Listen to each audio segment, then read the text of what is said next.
Hello and welcome to Sport This Morning. I'm Cecilia Amogbe. It's great to have you join us again. I'm Paire. It's D-Day for the Super Eagles of Nigeria at the 2018 FIFA World Cup. They'll take on Iceland in a very important, very crucial Group D game today, which they cannot afford to lose. Of course, Super Eagles are desperate to get that crucial win against Iceland tonight.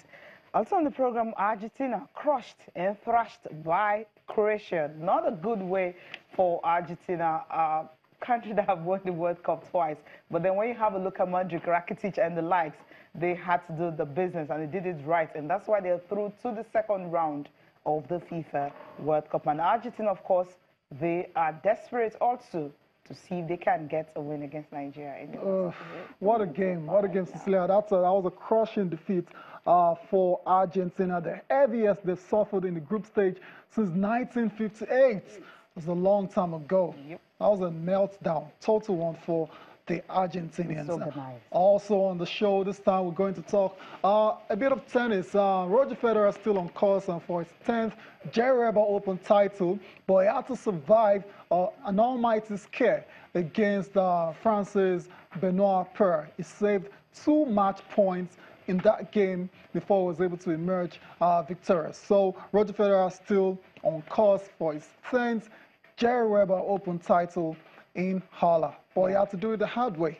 Yeah, the hard way, 6-3, 3-6, 7-6. It was a thrilling contest. He got the for job him. done. His 18th victory in a row. Fantastic player. That's where we'll start the show from. It's only right.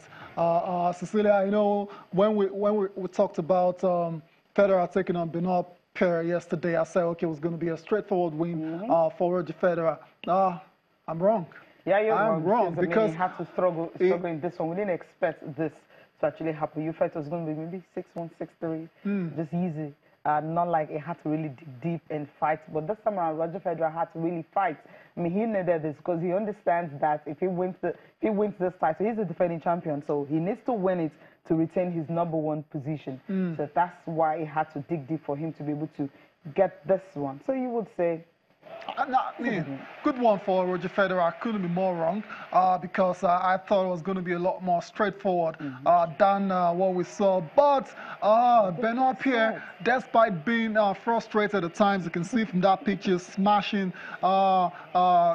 his racket there, but he was able to bounce back in the second set. And when he recovered fully, he was able to take down 6-3. And that meant the game had to go into a decider. The deciding set, and that's where the drama was. There was a lot of drama in this one. It was back and forth for a while. But Roger Federer just has that X factor. It has that going for him, being a 20-time Grand Slam winner. He's been in these situations over and over again, so he knows how to handle that pressure. And he needed to do that, and he eventually did.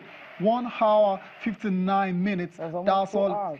Exactly. That's all it took for Roger Federer to advance into the quarterfinals in Halle. And it's going to take on an unfancied opponent in the next round. And I'm tempted to say, okay, Federer will go on and win that one as well too and advance to the semifinals. But after seeing this one, I'm a bit more cautious. I'm not getting too ahead of myself. Okay. Well, we'll see how that will pan out for Roger Federer. But the good thing is, he's through to the quarterfinals. Fantastic for Roger Federer. I mentioned he's going to take on Australia's Matthew Ebden. That name is not the most popular name on the ATP tour. But he's going great guns as well too. That's in Germany at the Gerry Open because he took on homeboy Philip Kohlschreiber with all the fans behind him. Couldn't get the job done. He lost the first set 4-6. That's Ebden. Boy bounced back to win the next two 6-1, 6-2 to book his place in the quarterfinals as well too. He needed 90 minutes to get that victory. Yeah, and he was on fire as well too. With his service game, he had 7 aces and he broke Kohlschreiber on 4 occasions. So fully deserves his win.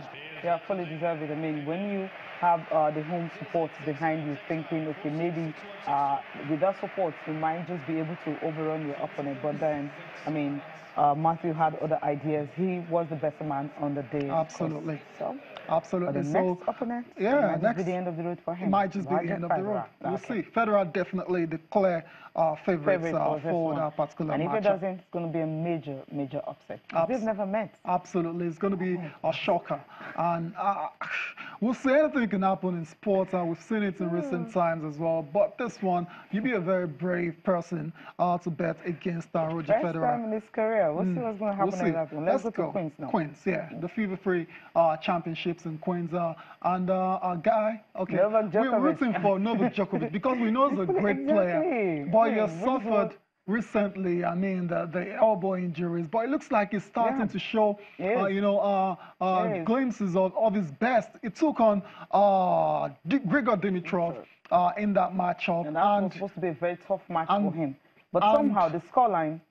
not only the scoreline alone, Cecilia, the scoreline, his performance on the day was just fantastic. Novak Djokovic showing, just telling us that, okay, I still have something in the back. I still have something in the tank, and don't rule me out just yet with Wimbledon just around the corner. Cecilia, that was his first victory over a top 5 opposition in 18 months. That's a long time ago. It's a long time because the past 18 months, Novak Djokovic has been awful, terrible. Exactly. So this would just give him an edge. I mean, so right now we can actually say Novak Djokovic is going for a title right now. Yeah, I mean it's getting closer. With the kind of victory over Dimitrov, I think he would just, get a better one.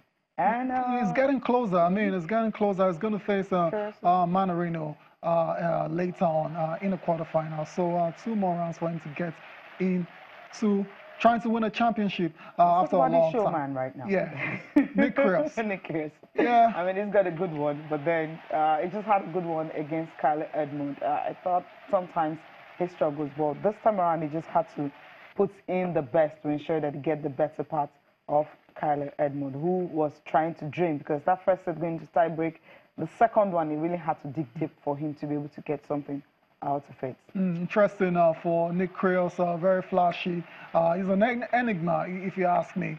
And after defeating Andy Murray, another British player, 2 days after, he took on British #1. Yeah, it's Kyle Edmund, no longer Andy Murray.